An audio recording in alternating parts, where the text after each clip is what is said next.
উদীয়মান তরুণ বক্তা জনাব হযরত মাওলানা হাফেজ আব্দুল জলিল সাহেব মাদ্দাজিল্লাহুল আলিয়া, সিনিয়র মুদাররিস, জামিয়া সাইদিয়া কারিমিয়া মাদ্রাসা, ভাটারা, গুলশান, ইমাম, ডিএনসিসি জামে মসজিদ, গুলশান 1, ঢাকা।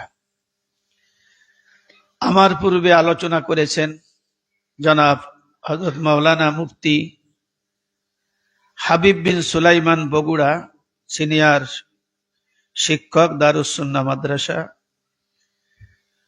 আজকের মাহফিলের প্রধান অতিথি জনাব মোহাম্মদ রেজাউল হাসান দুদুমিয়া, বারবার নির্বাচিত চেয়ারম্যান কাউলিবেড়া ইউনিয়ন পরিষদ, ভাঙ্গা, ফরিদপুর। মাহফিলে উপস্থিত থাকার জন্য সদায় সম্মতি জ্ঞাপন করেছেন অত্র এলাকার ক্ষণজন্মা সন্তান, হাজার হাজার উলামায়ে কেরামের উস্তাদ ও মুরব্বী, কাউলিবেড়া দারুস সুন্নাহ মাদ্রাসার প্রতিষ্ঠাতা মুহতামিম জনাব আলহাজ হযরত মাওলানা শফিকুল ইসলাম আল মাদানী মাদ্দাজিল্লাহুল আলিয়া, সিনিয়র মুহাদ্দিস, যাত্রাবাড়ি বড় মাদ্রাসা, ঢাকা। মাহফিল উপলক্ষে উপস্থিত মুকাররম উলামায়ে কেরাম, সামনে উপবিষ্ট দিনদার, ইমানদার, পরহেজগার ভাইরা, সম্মানিত মুরব্বীগণ, প্রিয় যুবকেরা, স্কুল কলেজ মাদ্রাসার আজিজ ও তুলাবা, পর্দার অন্তরালের শ্রদ্ধেয়া মা ও বোনেরা, বিশেষ করে ধন্যবাদ জানাই অত্র মসজিদের কমিটিতে যারা আছেন, সভাপতি, সহসভাপতি, সেক্রেটারি, জয়েন্ট সেক্রেটারি, ক্যাশিয়ার, সদস্যবৃন্দ। আল্লাহ পাকের আলিশান দরবারে, উঁচু দরবারে অগণিত শুকরিয়া, যেই মহান আল্লাহ তাআলা অনুগ্রহ করে, দয়া করে, মায়া করে, ভালোবেসে আমাদের এই দ্বীনি মজলিসে, কোরআনের মজলিসে আসার বসার, দ্বীনি কথা বলার এবং শোনার মতো তৌফিক দান করেছেন। এজন্য রব্বে কারীমের দরবারে শুকরিয়া আদায় করতে গিয়ে আমরা সকলেই দিল মনকে উজাড় করে মোহাব্বতের সহিত উচ্চ আওয়াজে জবান খুলে বলি আলহামদুলিল্লাহ। দীর্ঘ সময় ধরে আপনারা আলোচনা শুনেছেন। ইকো বন্ধ করে দাও তো, আলাদা শব্দ হয় কেন? আমি আপনাদের কাছে এখন আর দূরের মানুষ না। জানাজার সময় দেখা হয়, বাজারে দেখা হয়, চলার সময় দেখা হয়। এজন্য আমি আপনাদের একজন। দূরের থেকে যিনি আসছেন জলিল সাহেব, উনিও মেলা দূরের মানুষ না, এই জায়গা তো শ্বশুর বাড়ি। শ্বশুর বাড়ি হলে তো সেই এলাকায় জমি পায়, পায় না? পায় নাকি? হ্যাঁ, তাহলে উনিও দূরের মানুষ না। আর মাদানী সাহেব যদি আসেন, আলহামদুলিল্লাহ, হুজুর আসবেন, মনে হয় কথা বলবেন। আসলে যে যে জগতে কাজ করে ওই জগতের খবর সে ভালো বোঝে। তা আখেরাতের জগতের ব্যাপার ভালো বোঝে যত আলেম বড় হবে সে তত ভালো বোঝে। কিন্তু আমরা বুঝি সুর সার গান, গান যদি ভালো হয়, সুর যদি ভালো হয়, কাজে হুজুর একের হুজুর। কালকের আগের দিন আমার না, কালকে মনে থাকে না, এক জায়গা না নড়াইল গেছি একটা বাজে, আমার উস্তাদ অস করতেছেন, আর সুপ সেম মাদানী হুজুরের মতো আলেম। তো ওরকম কাটা কাটা কথা বলতেছে, কমিটির লোকে এমন একটা গালি দিয়ে কথা বলছে, এই মানসি শোনে নাকি? তা কইছে তা থাকলে অজু থাকে না।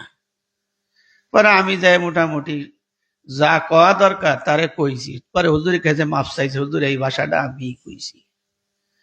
মানে কাটা কাটা কথা মানুষ শুনতে চায় না। আমি যে কথা বলবো, আমার আগে হাবিব সাহেব যে কথা বলছেন, আমাদের সকলের লক্ষ্য উদ্দেশ্য একটা, আমরা পথহারা মানুষ, আমাদের যেন আল্লাহর সাথে সম্পর্ক হয়, এইটাই উদ্দেশ্য ওয়াজের। কথা বলেন, ওদের উদ্দেশ্য যেন বেনামাজি নামাজি হয়, তাই না? বেপর্দায় যারা থাকে তারা যেন, এইবার 4-5 জন কইছে, আগের বেলা যখন বলছি যে বেনামাজি যেন নামাজ হয়, সবাই বলছে এই কইছে পর্দার কথা, এই একজনের 3-4 জন কুনায় কুনায় কইছে পর্দায় যেন থাকে, তার মানে ওয়া কলি তো মানবে না বিটি দিয়ে। কথা ভুল বুঝছি মনে হয়। হ্যাঁ, যে জায়গা যায় মানালি মানায়, অত বুড়াইছ না। যে জায়গা যাবেন খালি এই যে যেটুক কইছে এইটুক কলি, এই মধ্যম বয়সী মানুষগুলো কয় হুজুর এই ওয়াজটাই করেন, হুজুর এই ওয়াজটাই করেন, তার মানে হলো এই যে কাজী শফিউদ্দিন সাহেব হুজুরির বয়সী যারা আছেন, ওনাদের স্ত্রীরা ওনাদের ভরপুর ইজ্জত করে, সম্মান করে, খেদমত করে। 40, 45, 30 বয়স যাদের আছে, খেদমত তো নাই, মাঝে মাঝে বৌরাতের চড়ও খায়। ভুল কইছি? এই জন্য আমি আর ওদিকে যাব না। ওয়াজ শোনার পরে যেন আমাদের একটু পরিবর্তন হয়, এই নিয়ত করে ওয়াজ শোনা যাবে না ইনশাআল্লাহ। এই নিয়ত করে আমরা ওয়াজ শুনবো। কিন্তু আমাদের সব জায়গা ভালো, শুধু ভালো না ধর্মের ব্যাপারে। কি আপনি ট্রেনে উঠবেন, আমি পিছনে দাঁড়ানো, যদি আমারে চেনেন তো ভালো, না চিনলেও হুজুর হোক যাও ধাক্কা দিয়ে ফেলাই দিয়ে আগে কিটা উঠবার পারে সেই চেষ্টা করে। খিয়া ঘাটে আগে উঠবে, ওই যে আপনার মাসাইল নাকি ফেলায়, ওটা ফেলানোর সাথে সাথে যুবকরা লাফাই উঠে যায়, মুরব্বী আছে কিটা না আছে ও দেখে না। লঞ্চে উঠবে, স্টিমারে উঠবে, গাড়িতে উঠবে, সবাই কি করে ফাঁসে পড়তে চায়, তাই সবাই আগে চায়। মসজিদে জেলে আসবে, গুড়ো গাড় আছে ওনার কাছে, তোরা সামনে যাও, উনি ফাঁসে থাও, মানে ওনার শেয়ার বইরে গেছে নেকিতি, এর দরকার নাই। কথা মনে হয় ভুল করলাম আমি? এই একটা অনীহা। 2 নম্বর হলো ওয়াজ মাহফিলে আসবে, ভালো করে ওয়াজ শুনবে না, এ দিক সে দিক, পিছনের দিক, এদিক সেদিক তাকাইয়া কি ওয়াজ শুনছো, হেভি ওয়াজ করছে, কাউলি বেলা তো ভালো কথাই কয়, কোন বিষয়ে কথা কইছে, আর তা শুনছে কিনা ওয়া দেখছি নি, কোন বিষয়ে কথা কইছে তা শুনিনি। হ্যাঁ, এরপরে দেখেন মসজিদে আমরা জুমার নামাজ পড়ার জন্য আসি, কিন্তু সঠিক সুন্দরভাবে রুকু সিজদাটা করি না। হ্যাঁ, আল্লাহ, একজন মুরব্বী মানুষ কবরে চলে গেছে, আমরা যাদের এই যে দাড়ি পাকছে, চুল পাকছে, চামড়া গুছাইছে, এগুলো হলো কবরে যাওয়ার নিদর্শন, চিহ্ন। কথা ঠিক না? আল্লাহ নবী মুসা আলাইহিস সালামের কাছে যখন আজরাইল আসছে, লম্বা চওড়া ঘটনা, তা উনি ধমক দিয়ে কইছে যে চিঠি মিঠি দিয়ে আসবা না, আসিয়েই জান কবাজ করে ফেললে হয়ে গেল, একটু খবর দিয়ে আসবা না। আজরাইল আলাইহিস সালাম আল্লাহর কাছে কয়, আল্লাহ ওনারে বলে খবর দেয়া হয়নি, খবর দিবা না আগে? আল্লাহ কয় যে খবর একটা দেয়নি, অনেকটা দেয়া হয়েছে। 1 নম্বর হলো আমার আপনার দাঁতে যে শক্তি ছিল, আমার কথা আমি বলি, কোন ধরনের গোশ আমি খাই না, কারণ দাঁতের গুড়ার মধ্যে ঢুকে যায়, ব্যথা করে। চিঠি আইছে যার বেশি দিন। বন্ধুরে আমার দাঁত নড়ে গেল, দাঁত ক্ষয় হয়ে গেল, চুলগুলো পেকে পেকে সাদা হয়ে গেল, আমার আপনার দাড়িগুলো সাদা হয়ে গেল, হাঁটার যেই শক্তি ছিল পায়ের শক্তি চলে গেল। এই জন্য এমন একদিন আসবে, হঠাৎ করে আজরাইল আসার পরে আমাকে আপনাকে দুনিয়ার থেকে চলে যেতে হবে। নিজেকে নিয়ে নিজে বড়াই করি, আমি অমক, আমি তমক, আমার কথাই ছাড়া এলাকার মধ্যে বিচার আচারও হয় না। কিন্তু আমি কি চিন্তা করেছি, আমি শফিককে আমি যখন দুনিয়ার থেকে চলে যাব, আমার বডিটা মাটির খাবার হয়ে যাবে, আমার এই বডিটা মাটির খাবার হয়ে যাবে, আমার রুহটা আজরাইল আলাইহিস সালাতু ওয়াস সালাম নিয়ে চলে যাবে। তাহলে আমার বডি থাকলো না, আমার রুহ থাকলো না। এবার এই বাড়িটা কার? এই বাড়িটা অমুক ফকিরের, এই বাড়িটা কার? অমুক মেম্বারের। ওই বাড়ি ইস্তাবার এবং ব্যাংকে ব্যালেন্স আছে যেটা ওই ইস্তাবার, ওই ইস্তাবার, ওই ইস্তাবার সম্পদের মালিক আপনি ছিলেন। 2টা চক্ষু বন্ধ হয়ে যাওয়ার পরে আমার ওয়ারিসরা ওই সম্পদের মালিক হয়ে যাবে। তাহলে আমার সম্পদের মালিক হয়ে গেল আমার ছেলে সন্তান, স্ত্রী পরিজন, আমার বডিটা খাবার হয়ে গেল মাটির, আমার রুহটা নিয়ে গেল আজরাইল। তাহলে আমার বলতে থাকলো কি? আমার বলতে কিছু নাই। আমার বলতে থাকবে কি? মান আমিলা সালিহান ফালিনাফসিহি ওয়া মান আসাআ ফাআলাইহা ওয়া মা রাব্বুকা বিযাল্লামিল লিল আবিদ।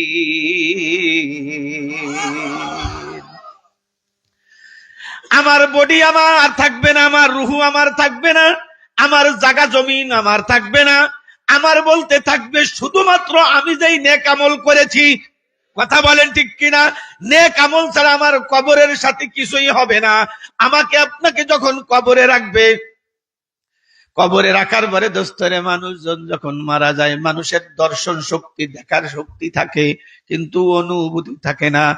এবার মানুষে যখন, আমি আপনি যখন দুনিয়ার থেকে চলে যাব, মারা যাওয়ার পরে মানিত মানুষ যখন, অনেক মানুষ আসে, ওই মানুষগুলোকে মুর্দার ব্যক্তি দেখতে পারে, তখন নিজে নিজে মুস্কি মুস্কি হাসে, এই মানুষগুলো সব আমার সঙ্গের সাথী হবে। মুসলমান বাবাজিরা ভাইয়েরা, একা একা খুশি হয়, মনে মনে ব্যক্ত করতে পারে না, বলার শক্তি থাকে না। এবার সুন্দর করে গোসল করানোর পরে জানাজার নামাজ যখন পড়ানো হয়, জানাজার নামাজ পড়ানোর পরে 4 জন খাট ঘাড়ে করে। কথা বলেন ঠিক কিনা? ওই যে আমি প্রথম বলছি না আসিয়া, যে মাহফিলে এসে প্রথম কাতারে বসিয়া এলো মুদ্রা দোষ বলছি, আসিয়া সামনের কাতারে বসে পিছনে আপনি দেখে দিক তাকান কে? আমি তো প্রথমে কথাটা বলছি, আপনারা সালিশ করেন, দরবার করেন, এদিক তাকাবেন না। মসজিদে আসবেন, সুন্দর করে রুকু সিজদা করবেন। এটা করলে পারা ব্যাঘাত হয়, আলোচনায় ব্যাঘাত হয়। বাপ বেটা মাছ কুবাতে গেছে, এই চকে চকে চতল বিলে মাছ কুবাতে গেলে মাছ নড়তিছে, ছেলেরে বাপ করছে, আব্বা ওই যে মাছ নড়ে, তাই তো খোঁজ দে। তা নৌকো নিয়ে গেছে, কাছে ছিল এড়া, আর সির জায়গায় মাছ নড়তিছে। ছেলে কয় আব্বা এই যে, এই যে, কয়টা চুপ কর, বিসমিল্লাহ কর। বিসমিল্লাহ করে দেশে কোপ, মাছে না লাগে কোপ লাগছে গোলইতি নৌকর লাগছে কোন জায়গায়? সাল কাব্বা গোলইতি যদি কুবাবা, তাই আসল বিল পাই আসলাম পড়ারন বাড়ি বসে কুবাইতিয়া, গাটে বসে যদ্দূর পাইতে কুবাইতে কুবাতে কুবাতে নৌকর গোলই শেষ করে ফেলতিয়া। কষ্ট তো অত না। তা তুমি ওয়াজ শুনতে এসে এদিক ওদিক তাকাবা, আইসো কে? তুমি বাড়ি বসে কুবাতি ওরা নাই লাফের তলে? কথা বল না কেন? তুমি মসজিদে এসে রুকু সিজদা ঠিক মতো দিবা না, বাড়ি বসে কুবাও। স্কুলে গেছো ছেলে, তুমি ক্লাস করবা না, তুই বাড়ি বসে কুবা। স্কুলে গেছে কি জন্য? কথা বলে ঠিক কিনা? মুসলমান বাবাজিরা ভাইয়েরা, এবার বন্ধুরে খাট যখন কান্দে করে নিয়ে যাইতেছে, আমি আপনি মনে করবো এই 4 জন মনে হয় আমার সঙ্গের সাথী হবে। তখনও ব্যক্তি ভয় পায় না। কবরের কাছে যখন নামায়, এবার আস্তে আস্তে বান্দা দুর্বল হওয়া শুরু করছে।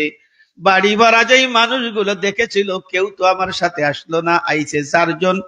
এখন যখন নামাইয়া 2 জন যখন কবরের ভিতরে নামছে, 2 জন যখন ধরছে, এবার মুর্দার মনে করছে এই 2 জন মনে হয় আমার সঙ্গের সাথী হবে। মুসলমান বাবাজিরা ভাইয়েরা, পায়ের কাছ থেকে যখন উঠে গেল, এবার মুর্দার ব্যক্তি দেখতেছে আমার আপনজন, এইটি আমার সাথে হবে। এবার উনি যখন উঠে গেল, উঠে যাওয়ার পরে মুর্দার ব্যক্তি মনে করে হায় রে, আমার মনে হয় আমি বলতে আর কেউ নাই, আমার বলতে কেউ নাই। ও দোস্তরে, বাঁশগুলো যখন সুন্দর করে ছাপায়, বাঁশগুলো যখন সুন্দর করে মিশায়, তখন বাঁশের ফাঁক দিয়া মানুষ আপনজনকে দেখার জন্য চেষ্টা করে। আমার সন্তান, তোদের ছেড়ে আমি চলে যাইতেছি। ভাইয়ের দিকে তাকায়, বোনের দিকে তাকায়, যাকে দেখা যায় বন্ধুরে তার দিকে তাকানোর জন্য চেষ্টা করে। বাঁশগুলো দেওয়ার পরে চাটাই যখন দেয়া হয়ে যায়, তখন বান্দা বারবার দেখার জন্য চেষ্টা করে, আর দেখতে পারে না। মুসলমান বাবাজিরা ভাইয়েরা, দেখতে না পারার পরে চাটাই যখন বিছাই দেওয়া হয়, তখন চেষ্টা করে, আর দেখতে পারে না। দেখতে না পারার পরে মাটি দিয়ে যখন সমাধিস্থ হয়ে যায়, এবার যখন সবাই চলে যায়, চিন্তা করে রব্বুল আলামিন, আমার বলতে তো আর কেউ নাই। এবার বান্দা যদি আল্লাহ বলা হয়, ওই যে আমল করে যদি করে থাকে, মাটি শরীর খেয়ে ফেলবে, রূহ তো নিয়ে গেছে আজরাইল, সম্পদের মালিক হয়ে গেছে বন্ধুরে আমার ওয়ারিস না, আমার বলতে কেউ নাই। তখন বান্দা একা একিত্ব ভয় পায়। আল্লাহ পাক ডাক দিয়ে বলতে বান্দারে, আল্লাহ পাক ডাক দিয়ে বলেন, বান্দা তোমার কোনো ভয় নাই, আমি আল্লাহ তোমার সাথী। এজন্য মুসলমান বাবাজিরা ভাইয়েরা, কবরের সাথে কবরের বাসিন্দা যারা হবে, দুই প্রকারের বাসিন্দা হবে। দুই প্রকারের বাসিন্দা হবে। মুনকার নাকির যখন আমার আপনার কাছে আসবে, সওয়াল করার জন্য আসবে কি আসবে না? আরো জোরে বলেন। মুনকার নাকির যখন আসবে, তার আগে দোস্তরে আমার আপনার নিকটে একজন ফেরেশতা আসবে। ওই ফেরেশতা আসার পরে আমাকে আপনাকে মাথার নিচে হাত দিয়ে বসাই ফেলবে। বসানোর সাথে সাথে মাথার কাপড় গুলো এই জায়গা চলে আসবে, যেহেতু বান্ধন খোলা।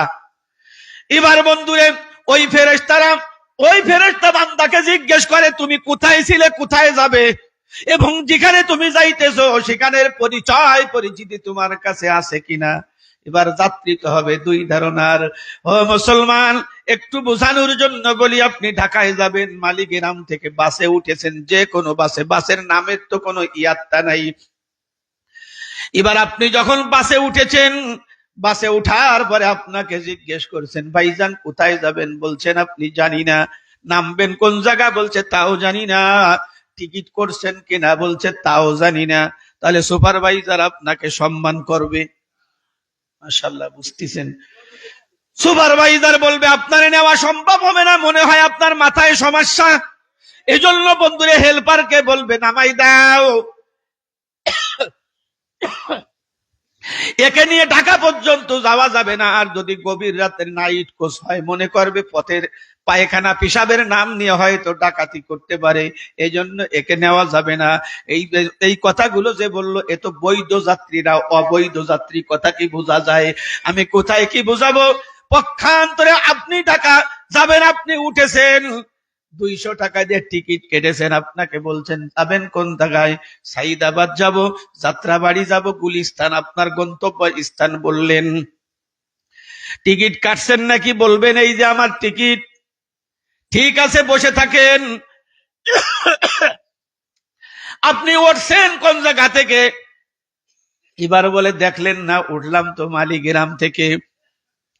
আপনার সঙ্গে সুন্দর ব্যবহার করবে, শুধু তাই নয়, মাঝে মাঝে এসে জিজ্ঞেস করবে, স্যার পলি টলি লাগবে নাকি? তার মানে যদি বমি করেন, গাড়ি নষ্ট করেন না, এতটুক সম্মান করার মতো সুযোগ তাদের আছে। আপনাকে পলিথিন দিয়ে আপনাকে কি করবে? সম্মান করবে। আমি আপনি বন্ধুরে যেটা বলতেছিলাম, কবরের যাত্রীকে বসানোর পরে বলবে কোথায় ছিলে, কোথায় যাবা? ও আমার পর্দার অন্তরালের মা, আমার যুবকের, আমার মুরব্বীরা, নামাজের সাথে যাদের সম্পর্ক, আল্লাহর সাথে যাদের সম্পর্ক, জিকিরের সাথে যাদের সম্পর্ক, কোরআন তেলাওয়াতের সাথে যাদের সম্পর্ক, হালাল রুজির সাথে যাদের সম্পর্ক, এই মানুষদেরকে যখন বলবে তারা একটা উত্তর দিবে। আর যাদের নামাজের সাথে, রোজার সাথে, একমাত্র আল্লাহর হুকুমের সাথে তাদের কোনো সম্পর্ক নাই, এই রকম মানুষ সমাজে আছে না নাই? আরো জোরে বলেন, আছে না নাই? বন্ধুরা আমার, সমাজের ভিতরে বহুত মানুষ আছে যেই মানুষগুলোর সাথে ইবাদতের সাথে কোনো সম্পর্ক নাই। এজন্য আমি বলি যে সম্পর্ক নাই, এরকম মানুষ নাই। হ্যাঁ বন্ধুরা আমার, এরকম বহুত মানুষ আছে।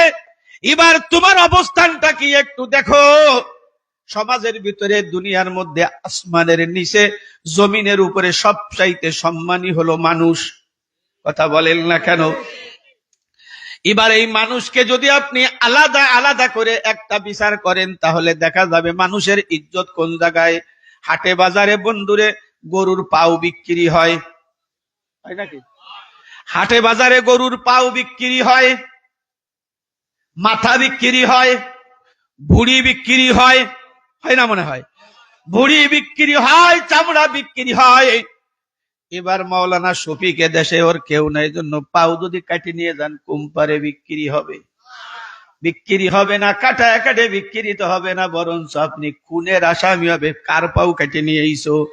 তাহলে আলাদা আলাদা যদি করা হয়, জুজ জুজ যদি করা হয়, অংশ অংশ করা হয়, আমার আপনার চাইতে পিরানি মানুষের কাছে দামি।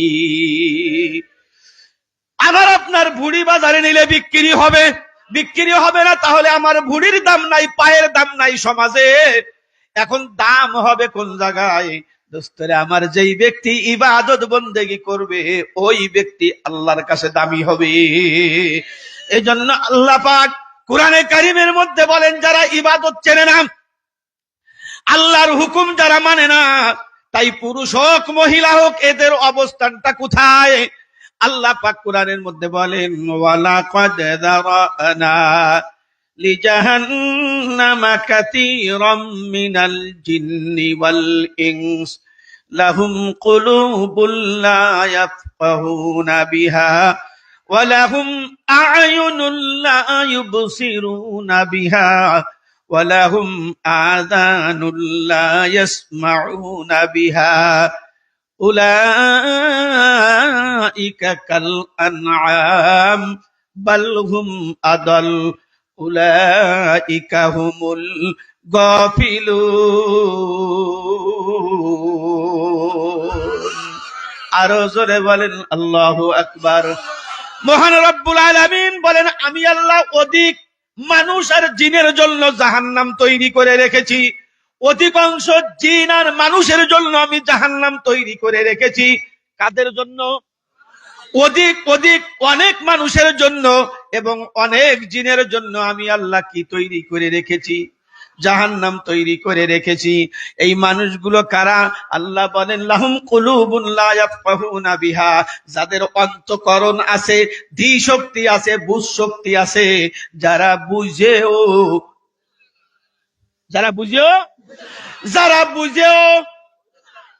বুঝে বোঝেন। এটা কেমনে বুঝে বোঝে না? এটার বাস্তবতা কি? এবার মাশাআল্লাহ, জি, বুঝেও বোঝে না। এটা দেখেন, এবার ধরা খাবানি, আমি ধরা খাবানি, আগে বুঝেও বোঝে না। আল্লাহু আকবার। রাজতন্ত্র বোঝেন? রাজতন্ত্র বোঝেন? অর্থাৎ রাজার ছেলে রাজা হয়, এইটাকে রাজতন্ত্র বলে। সৌদি আরবে নির্বাচন হয় না, রাজ পরিবারের থেকে রাজা হয়, রাজতন্ত্র বলে। আমাদের দেশে গণতন্ত্র, মানুষের ভোটে রাজা হয়, সবার ভোট সমান। সরমুনার পিসা হুজুরির ভোটেরও দাম, আমার ভোটেরও সেই দাম, আজা কুটির ভোটেও সেই দাম, কোন পার্থক্য নেই। হ্যাঁ রে, কি কায়দা, জায়গাও বুঝি নেওয়া কব না। এখন রাজতন্ত্র, রাজার ছেলে, তাই না? এই যে মসজিদ যদি কেউ নিজের টাকা দিয়ে করে থাকে, উনি মরে যাবে, উনার সাওয়াল সভাপতি হবে। এটা যদি নাও বোঝে তাও সভাপতি। কথা মনে হয় ভুল বুঝলাম? হ্যাঁ, সভাপতির ফুলা সভাপতি। আউয়াল কলমার ডৌহর বেশি কিচ্ছু বোঝে না। আবার ফকির বাড়িটা মনে করেন না, আমাকে বাড়ি এসে আমার কথা করছে, নাউজুবিল্লাহ। না না না, খবরদার। আমি কে বিরুদ্ধে করছি না, সবাই আমার ভাই, সবাই আমার আপনজন। এখন রাজার ছেলে রাজা হবে, লেখাপড়া জানুকার না জানু। কিন্তু গোপনে গোপনে কিছু মানুষ আলোচনা করে যে এই রাজা মরিয়ে যাওয়ার পরে সাওয়ালরা যদি রাজা হয়, মানবো না। কিন্তু প্রকাশ্যে কলেই তো জব দেবে, রাজতন্ত্র না। এইটা পরোক্ষ ভাবে রাজার কাছে কানে আইছে যে যদি লেখাপড়া না শেখে তাহলে জনগণ মানবে না। মাশাআল্লাহ। তা রাজা মশাই দেখে যে আমি তো সারা জীবন বেঁচে থাকবো না, এই রাজত্ব ঠিক রাখার জন্য, ক্ষমতা ঠিক রাখার জন্য তাই ছেলেদের একটু লেখাপড়া শিখেই যাই। তা মাস্টার ঠিক করছে, যে মাস্টার আসে সেই ওর কাছে ফেল করে, কিছু শিখেতে পারে না। ওকে কোয়া কলি ওরা বোয়া কয়ে বসে থাকে। হ্যাঁ, ফর কয় ফর ক, হ্যাঁ, তাই না?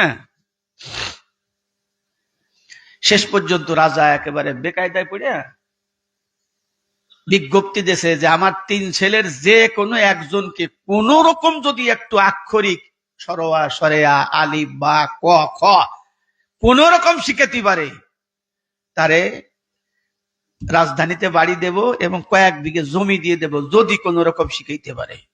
একজন মনে করছে সারা জীবন প্রাইভেট পড়াই, সারা জীবন প্রাইভেট পড়াই, তো জীবনে পেয়াটিতে চলে না, তা যদি বাড়ি পেয়ে যায় তাই যাই। তো উনি চিন্তা করছে যে এদের লেখাপড়া শিখানোর জন্য সর্বপ্রথম এদের সাথে সম্পর্ক করা লাগবে। কারো কাছে কিছু পাইতে হলে পীড়িত করতে হয়, কথা হয় না রে? হ্যাঁ, পীড়িতির ফেতনিও এটা আপনারা মাতবার রাখেন, আমি তো ওরা বুঝিনি। হ্যাঁ, আপনাকে ভাষা শিখা আর কি। তাই পীড়িত করলে যা কিছু তাই পাওয়া যায়, তাই না? মা গাই আর বাছুরির সম্পর্ক থাকলে অন্ধকারে দুধ দেয় না, এতে সব আপনাকে মাতবর্গের কথা, এটা আপনার কাছে শুনে শুনে শিখছি তো আমি। যাক, এখন কয়েক মাস ওদের সাথে খুব সম্পর্ক, ওরা গাছে ওঠে সার গাছে ওঠে, ওরা গোসল করে সারও গোসল করে, ওরা খেলে সারও ওকে সাথে খেলে।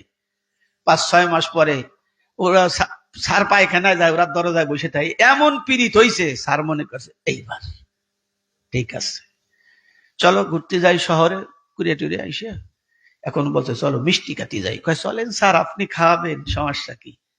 এখন ময়রার দোকানে নিয়ে যাওয়ার পরে বলছে দাও রসগোল্লা দাও, তা দিছে খাইতে, খাইতে দেওয়ার পরে উনি বলছে আমি একটু বাহিরে যাবো আর আসবো, তোমরা কে কয়টা খাও গুনিয়ে রাখো যাতে টাকা দিতে সুবিধা হয়। তো বিসমিল্লাহ কইছে এক, বড়জন, ছোট দুইটা কয় এ ভাই রসগোল্লা খাস নিয়ে। কয় কারে? কয় তো ওই মাস্টার সুবিধা না। কয় কা? কয় তো রসগোল্লা খাওয়াবে না, হলো গুনাশ দিতেছি।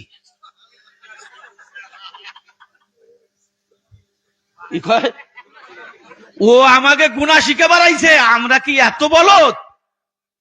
ওই আমরা রসগোল্লা 1-2 করে খাবো, এই ফাঁকেও আমাকে দাঁড়াপাত, মানে ওই যে আপনার কি কয় নামটা শিখে ফেলবে। আমরা রসগোল্লাও খাবো না, লেখাপড়াও শিখবো না, অঙ্কও শিখবো না। স্যার তো চালাক করে খালি খালি পুস্তাপ টুস্তাপ না করে কয়টা খাইছো, কয়টা খাইছো, আমরা তো বলো। তার মানে কয় যে একটাও খাইনি। কয় খাইস নি কে?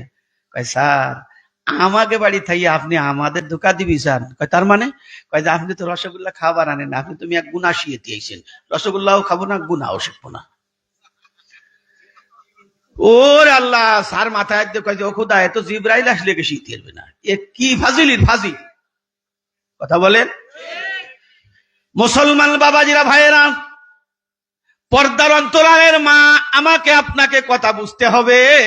লাহুম কুলুবুন লা ইয়াফকাহুনা বিহা, যাদের অন্তঃকরণ আছে তারা বুঝেও বোঝে না। এর অর্থ হলো ইচ্ছাকৃত যারা না বোঝে এদেরকে দুনিয়ার কেউ বুঝাইতে পারবে না। ফজরের নামাজের আজান হবে, বন্ধুরে আমার যদি বুঝ থাকে দুনিয়ার সব সম্পর্ক লাথি মেরে দিয়ে আমি জানি আমার মাওলাই কারিমকে যদি আমি সিজদা দিতে যাই আমার আল্লাহ আমার প্রতি খুশি হয়ে যাবে। আমার যা প্রয়োজন আমার মালিক গায়েবের থেকে আমার প্রয়োজন মিটায় দিবে, কথা বলেন ঠিক কিনা? ও দোস্তরে, তাই আমার আল্লাহ বলেন ওই সমস্ত মানুষদের জন্য আল্লাহ জাহান্নাম তৈরি করে রেখেছেন যারা বুঝেও। এ দোস্তরে, লাহুম কুলুবুন লা ইয়াফকাহুনা বিহা, আমার আল্লাহ পাক বলেন যাদের অন্তঃকরণ আছে তারা বুঝেও বোঝে না। নামাজ পড়লে বন্ধুরা আমার নেকি হয়, নামাজ ছেড়ে দিলে আমার আপনার ক্ষতি হয়, গুনাহ হয়। সমাজের সব মানুষগুলো বোঝে রে দোস্ত, কিন্তু আজকে আমাকে আপনাকে নামাজে পাওয়া যায় না। আমার মা বোনেরা সকলেই বোঝে যদি আমি পর্দার বাহিরে যাই অন্য পুরুষ যদি আমাকে দেখে আমার আমল নামায় একটা কবিরা গুনাহ লেখা হবে, একটা কবিরা গুনার জন্য 7000 বছর জাহান্নামের আগুনে জ্বলা লাগবে। এ আমার মা বোনেরা এটা ভালো করে জানে। কিন্তু দোস্তরে সত্যিকারে আমার মা আমার বোন, পরের মাকে আমি বলি না, পরের বোনকে আমি বলি না, আমার মা এটা জানার পরেও দোস্তরে নিজের স্বামীর সামনে সুন্দর করে সাজে না, সুন্দর করে গোছগাছ করে না। বাজার করতে যখন যাওয়া লাগবে অন্য পুরুষকে দেখানোর জন্য তখন সাজগোজ করিয়া আরো সুন্দর করে পারফিউম সুগন্ধি লাগাইয়া বাহির হয়, কথা বলেন ঠিক কিনা?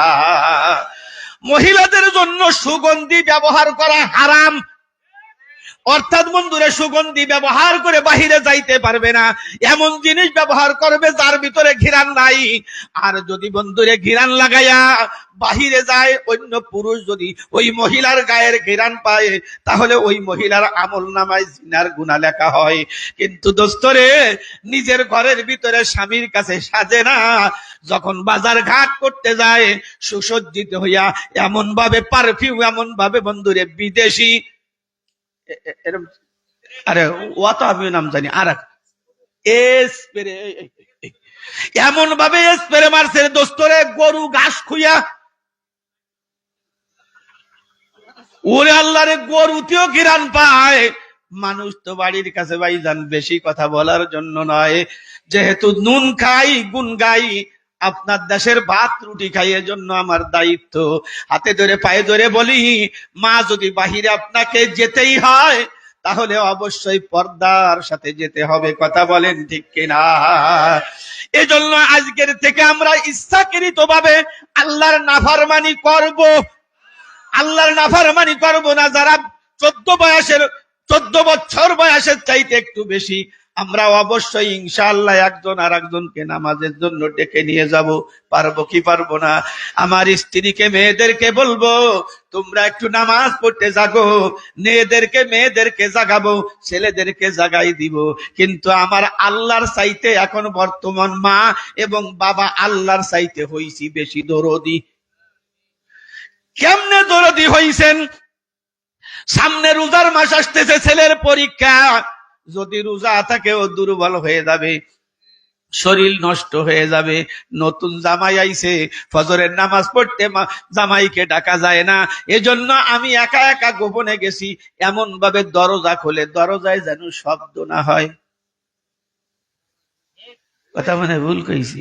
ওই দরজা খোলে বিলেই চোরের মতো। বিলেই চোর বোঝেন না? বোঝেন না, খালি খালি কইছেন। বিলেই যখন দরজা খুলে বাহির হয় এবং ঢোকে, এই লেজ এরম করে রাখে দরজার মাঝখানে, এরম আস্তে টান দেয়, দুই দরজা মেশে ও চলে যায়। দেখবেন বিলেই যখন ঘরের থেকে বাইরে হবে জীবন ও শব্দ হয় না। কথা কয় না রে? ওই মাছ টাছ রান্না করতেছে, কাকি আম্মা, ভাবি সাহেবা, ম্যাডাম, উনি তো ভালো ফুটাচ্ছে, ঘরে গেছে, মাথা নাই, দরজা খোলার তো বিলেই আসলো কন্যে, ও আস্তে যাইয়ে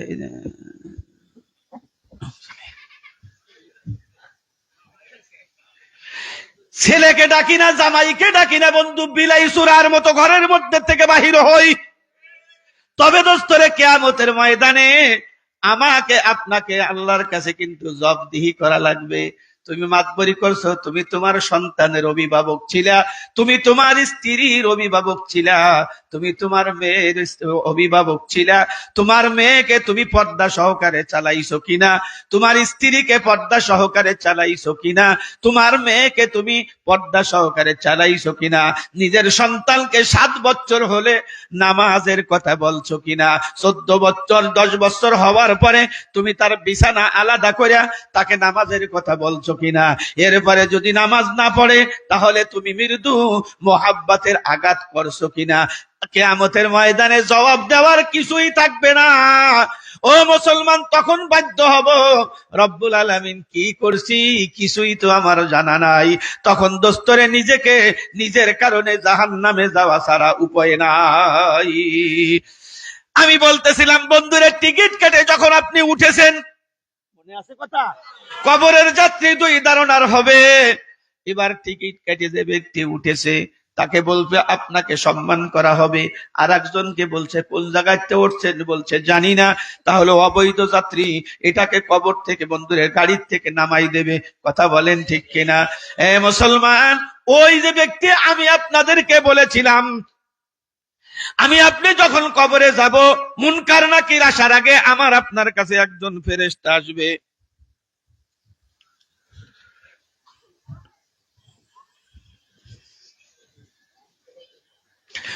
বন্ধুরে আমার, কবরের ভিতরে ফেরেশতা মুনকার নাকির আসার আগে আমাকে আপনাকে কিন্তু বসাইছে, মনে আছে ভাইজা? একেবারে ভাই হিসেবে, আপনজন হিসেবে বললাম।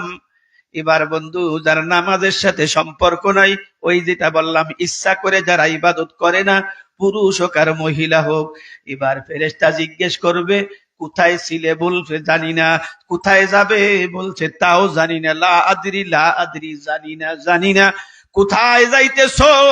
তুমি যেখানে যাইতেছো সেই জায়গার পরিচয় পরিচিতি তোমার কাছে আছে কিনা? বলছে তাও আমি জানি না। বন্ধুরা আমার, ফেরেশতা এত জোরে ধমক দিবে, ধমক দেওয়ার সাথে সাথে বন্ধুরে এমন ভাবে কম্পন শুরু হবে, ধমক দিয়ে বলবে সারা জীবন আল্লাহর নিয়ামত খাইছো। খাইছি নিয়ামত দেশে। কি নিয়ামত দেশে আল্লাহ তাআলা? আজ দেখেন, আমরা শুধু অভিযোগ করি, আমিও করি, কিচ্ছু নাই, ঘর নাই, বাড়ি নাই, জমি নাই, গাড়ি নাই, নাই কিচ্ছু নাই, পালং নাই, খাট নাই, মৌসুমি খাট নাই, ইংলিশ খাট নাই। তাহলে বোঝা গেল আমার নাইর কোনো শেষ, ঠিক না? নাইর কোনো দেই নাই কিনা? আল্লাহ।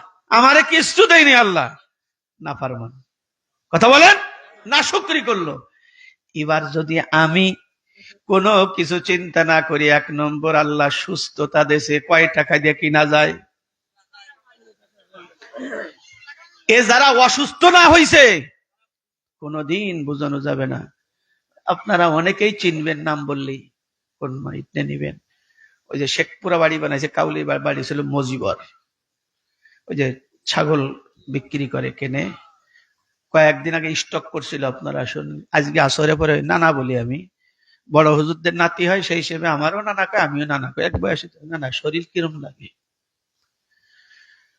নানা নিঃশ্বাস ছাড়লেই কষ্ট থাকে, কিসের সম্পত্তি, কিসের ছেলে, কিসের মেয়ে, মানে এমন ভাবে বলতেছিল, কান্না এসে যাচ্ছিল। প্রত্যেকদিন আসরের পর আসে, এক জায়গায় বসি, নিঃশ্বাসে ব্যথা করে। আসল কথা হলো, অসুস্থ হয়ে গেলে সম্পদ, টাকা পয়সা কোনো কিছু দিয়ে সুখ কিনা যায় না। আমাকে আপনাকে সুস্থতা দিয়েছেন, এটা নিয়ামত কি নিয়ামত না? কয় টাকা দিয়ে কিনা যায়? পৃথিবীর 7 তবক জমিন আসমান যদি দেওয়া হয়, বন্ধুরা আমার, আল্লাহ তাআলা যদি অসুস্থ দেয়, সুস্থতা কিনা যায় না। 2 নম্বর, আল্লাহ পাক যে বেরেন দেশে, বন্ধুরে কত মানুষ রাস্তায় ঘুরে বেড়ায়, মাকে চেনে না, আব্বাকে চেনে না, নিজের সন্তানকে নাম ধরে ডাকবে এরকম সুযোগ হয় না। আমাকে আল্লাহ বেরেন দিয়েছে, আপনারা দেখতেছেন আমাদের হুজুর, আমি দেখতেছি আমার পড়ারনের ভাইজান, আমার মুরব্বীরা, আমার বাবাজিরা, চোখের সামনে দেখা যায়। ও মুসলমান, বেরেন যদি ঠিক না থাকে তাহলে বন্ধুরে বিবেক বিবেচনা করা যায় না।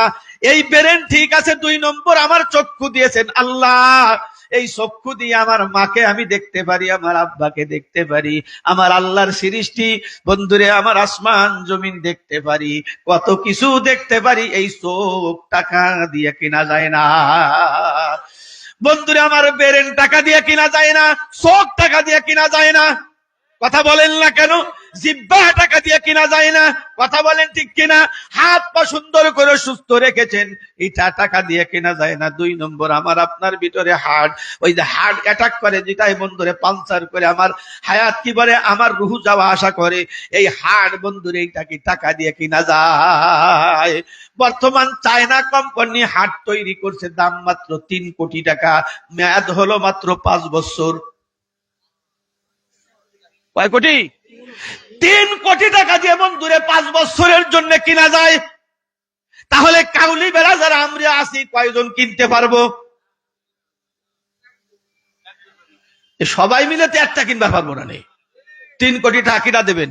সবাই যে ওনারে বাঁচাই রে, উনি সদ্দরি মাতবরি করে বাঁচাই রে, উনি বাঁচলি বাকি, মরলি বাকি।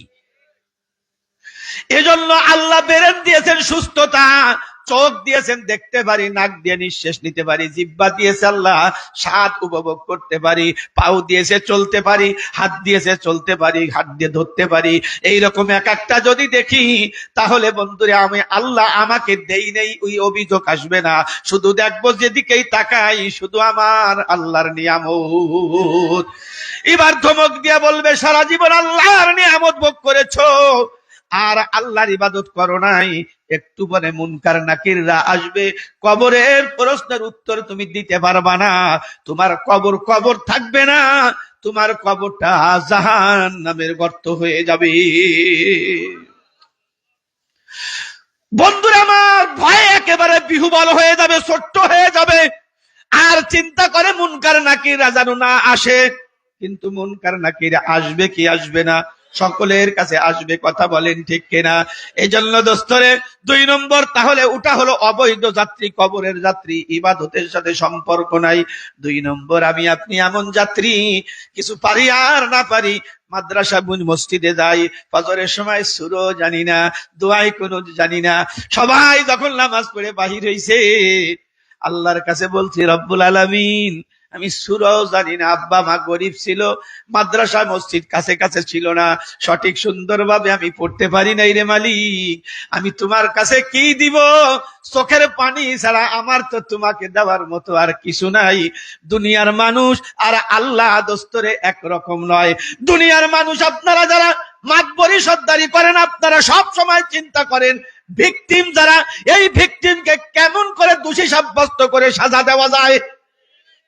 কথা কয় বোঝেন নাই? যারা আপনারা সালিশ করেন,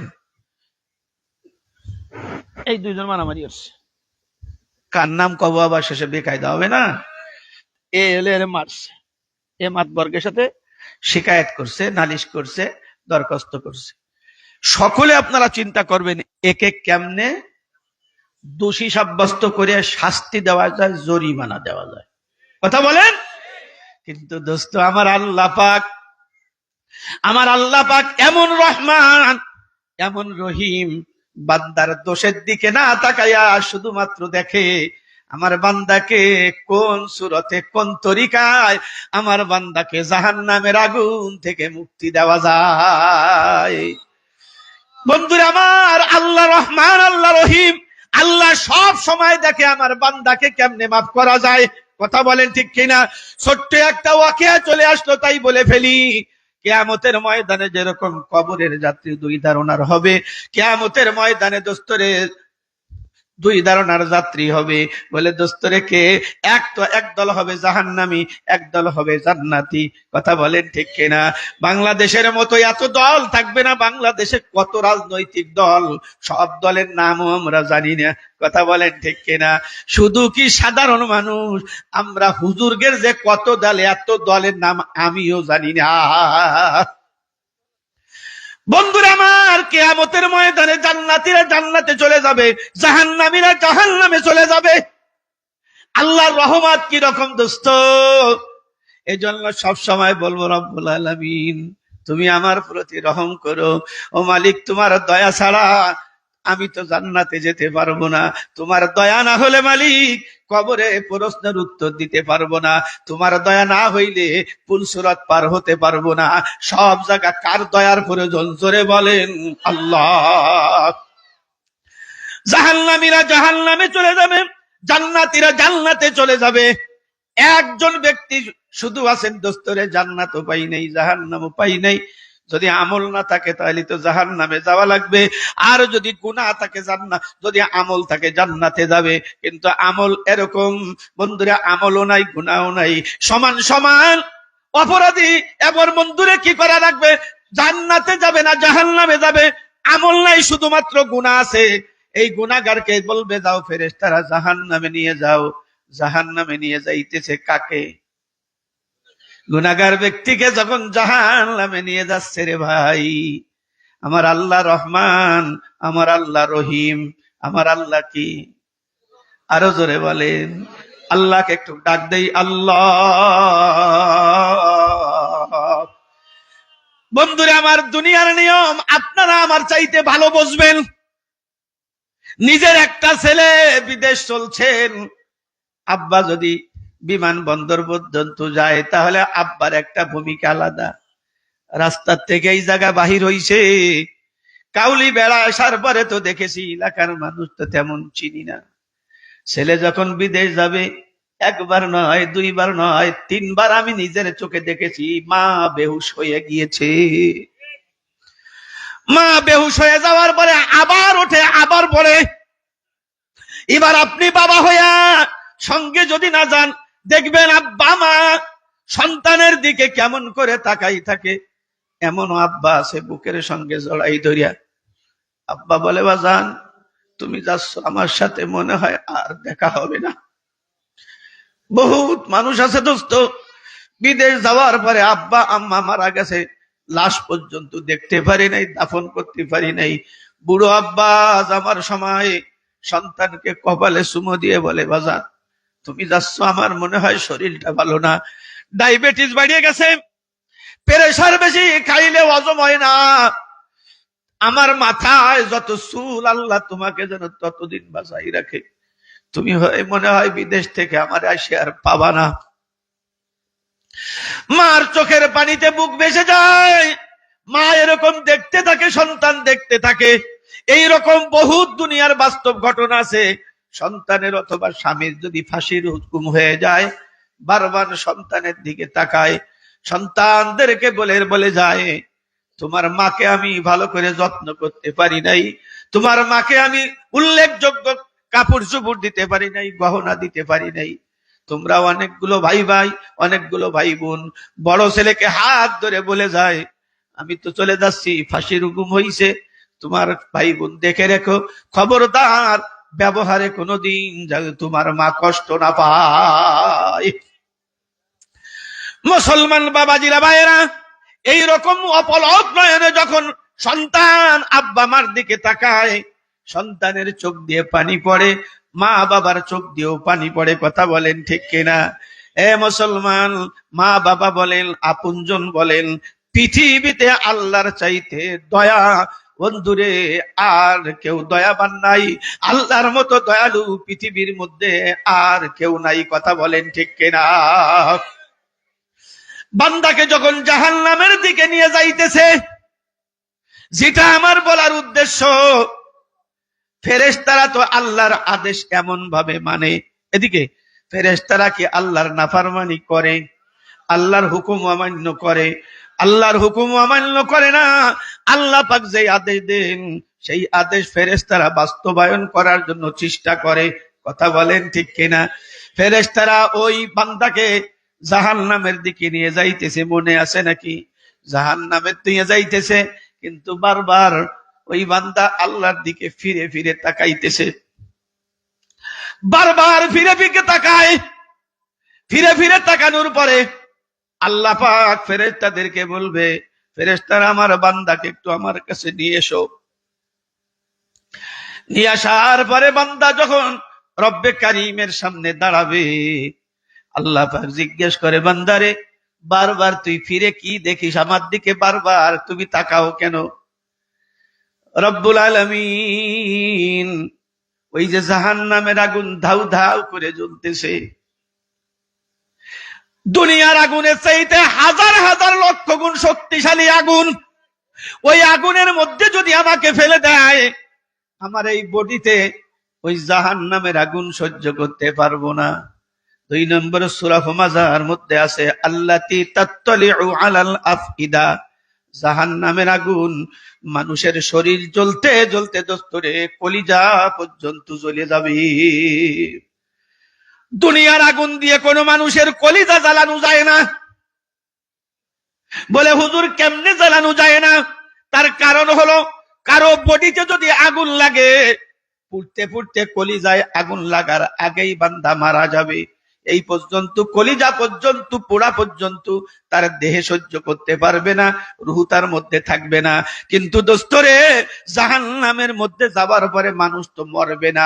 জাহান্নামে যারা যাবে তারাও চিরঞ্জীবী হবে, কোনোদিন মরবে না। জান্নাতে যারা যাবে তারাও তো কোনোদিন মরবে না। ওই বান্দা তখন 2 চোখের পানি ছেড়ে দিয়ে বলবে, রব্বুল আলামিন ওই জাহান্নামের মধ্যে যদি আমাকে ফেলে দাও, ফেলে দেওয়া হয়, আমি সহ্য করতে পারবো না। তা তো বুঝলাম, তুমি বারবার আমার দিকে তাকাও কেন? রব্বুল আলামিন তুমি রহমান, তুমি রহিম। দুনিয়ায় থাকা অবস্থায় কোরআনের আলোচনাও আমি শুনেছিলাম, উলামায়ে কেরাম বলেছিলেন, নায়েবে নবীরা বলেছিলেন, কিন্তু মালিক শয়তানের প্রবঞ্চনায় পড়ে আমি তো ধোঁকায় পড়ে শুধুমাত্র তোমার নাফরমানি করেছি। কিন্তু এখনো আমার মনে আছে তুমি রহমান, তুমি রহিম। তুমি যদি একটা শব্দ বলে দাও, ফেরেশতাদেরকে আমার বান্দাকে মাফ করে দে, ফেরেশতারা আমাকে আর জাহান্নামে নেবে না। রব্বুল আলামিন এই আশা নিয়ে আমি বারবার তোমার দিকে তাকাই, তুমি যদি একবার আমাকে একটু ক্ষমার ঘোষণা দিতা, আমি তাহলে জাহান্নামের কয়েদি হতাম না। রব্বুল আলামিন ফেরেশতাদেরকে বলবে, আমার ফেরেশতারা, আমার বান্দা দুনিয়ায় থাকাকালীন হায়রে সুন্দর করে আমাকে চিনতে পারি নাই, ইবাদত করতে পারি নাই, কিন্তু আমার বান্দার মনের বড় আশা এবং বাসনা, আমি রহমান, আমি রহিম, এই জন্য এখনো জাহান্নামে যাওয়ার আগে আমার দিকে বারবার তাকায়, ওই আবে হায়াত দিয়ে গোসল করায়া আমার বান্দাকে আমি মাফ করে দিলাম, আমার বান্দাকে জান্নাতের মেহমান বানায়া দাও। বান্দাকে যখন জান্নাতের মেহমান বানায় দিল, জান্নাতের মেহমান বানায় দেওয়ার পরে আল্লাহ পাক জিজ্ঞেস করে, বান্দা তোমার কি চাওয়ার আছে আমার কাছে? রব্বুল আলামিন, তোমার কাছে আমার কিছুই চাওয়ার নাই, আমি ছিলাম জাহান্নামের কয়েদি, সেখান থেকে মুক্তি দিয়ে তুমি যখন আমাকে জান্নাত দিয়েছো, আমার তো আর চাওয়ার কিছু নাই। তবে রব্বুল আলামিন, তুমি যেই জান্নাতের পরিধি আমাকে দিয়েছো, আমার ধারণা জান্নাতের ভিতরে যত মানুষ আসছে সব জান্নাতীদেরকে যদি দাওয়াত করে খাওয়াই, আমার সম্পদ একটুও কমবে না। আল্লাহ পাক বলেন, বান্দারে, এবার তোমার যদি চাওয়ার কিছু না থাকে, আমি আল্লাহর পক্ষ থেকে তোমাকে দিলাম, তোমার প্রতি আমি আল্লাহ সন্তুষ্ট হয়ে গেলাম, কোনদিন আর তোমার প্রতি বেজার হব না। মুসলমান বাবাজিরা, ভাইয়েরা, যেটা বলতেছিলাম, এবার মুনকার নাকির আসার পরে যে ব্যক্তি বলল কিচ্ছু জানি না, ও তো জাহান্নামের অপরাধী হয়ে গেল, দুই নম্বর কয়েদি হয়ে গেল, শাস্তির যোগ্য হয়ে গেল। যারা আমি আপনি নামাজের সাথে সম্পর্ক, রোজার সাথে সম্পর্ক, জানতি শরীরে সত্য কথা বলবো না, হালাল খানা খাবো, বড়কে শ্রদ্ধা করব, ছোটকে স্নেহ করব, উলামায়ে কেরামদের তাজিম করব, আমার মা বোনেরা পর্দায় থাকে, স্বামীর খেদমত করে, এই রকম আল্লাহর বান্দা বান্দি যারা খাঁটি বান্দা বান্দি হয়ে যাবে, আল্লাহ পাকের ফেরেশতা জিজ্ঞেস করবে, কোথায় ছিলে? বলবে, ছিলাম জান্নাতে। সুবহানাল্লাহ কয় না রে? বান্দা কি বলে, কোথায় ছিলে? ছিল কোন জায়গা? এর অর্থ হলো আমাদের আসল বাড়ি কোন জায়গা? আমাদের আসল বাড়ি জান্নাতে। জোরে বলেন, কোথায়? হ্যাঁ, পড়ারুনের থেকে সৌদি আরব গেছেন, ওখান থেকে যদি কেউ জিজ্ঞেস করে বাড়ি কোথায়, কি বলবে? বাংলাদেশে। মাশাআল্লাহ। বাংলাদেশে আসার পরে কোথায় বাড়ি? ফরিদপুর। ফরিদপুর আইছে কোথায়? ভাঙ্গা। ভাঙ্গায় যখন আইছে, কাউলি বেড়া, পড়ারন আমার বাড়ি, এটা আমার পৈতৃক বাড়ি, আসল বাড়ি। কথা বলে, তাহলে আমাদের আসল বাড়ি কোন জায়গা? আরো জোরে বলেন। আব্বা মা দুইজনই জান্নাতে ছিলেন। কথা বলেন ঠিক কিনা? ফেরেশতারা বলবে, কোথায় ছিলেন? বৈধ যাত্রী বলবে, ছিলাম কোন জায়গা? কথা বলে না। আমরা ছিলাম জান্নাতের ভিতরে, আমি জান্নাতে ছিলাম। এবার জিজ্ঞেস করে, যাবা কোন জায়গা? বলবে, যাব জান্নাতে। ভিসার মেয়াদ শেষ হয়ে গেছে, পাসপোর্টের মেয়াদ শেষ হয়ে গেছে, এখন সৌদি আরব থেকে কোন দেশে যাব? বাংলাদেশে যেতে হবে, আমার দেশ। আমার হায়াত নামের পুঁজি শেষ হয়ে গেছে, রুজি রোজগারের পুঁজি শেষ হয়ে গেছে, বাতাস নামের যেই বস্তু সেটা আমার শেষ হয়ে গেছে, আত্মীয় নামক যেই বস্তু সব শেষ হয়ে গেছে। এক কথায় দুনিয়ার ভিসার মেয়াদ শেষ, এখন আমাকে যেতে হবে কোন জায়গায়? জান্নাতে। কথা বলেন ঠিক কিনা? এবার মুনকার নাকির জিজ্ঞেস করে, কোথায় যাবা? ছিলে কোথায়? জান্নাতে। যাবা কোথায়? জান্নাতে। এবার ফেরেশতারা জিজ্ঞেস করবে, তাহলে জান্নাতে যাবা সেই জায়গার, ওই যে বৈধ যাত্রীর টিকিট কেটেছিল, আমি বলেছিলাম উদাহরণ দিয়া, তুমি জান্নাতে যাবা সেই জায়গায় পরিচয় পরিচিতি তোমার কাছে, পাসপোর্ট ভিসা তোমার কাছে আছে কিনা, টিকিট আছে কিনা? সঙ্গে সঙ্গে ফেরেশতাদের উত্তরে মুর্দার ব্যক্তি বান্দা বান্দি বলবে, হ্যাঁ আছে। বলছে, কি আছে? সঙ্গে সঙ্গে মুর্দার ব্যক্তি বলবে, লা ইলাহা ইল্লাল্লাহ।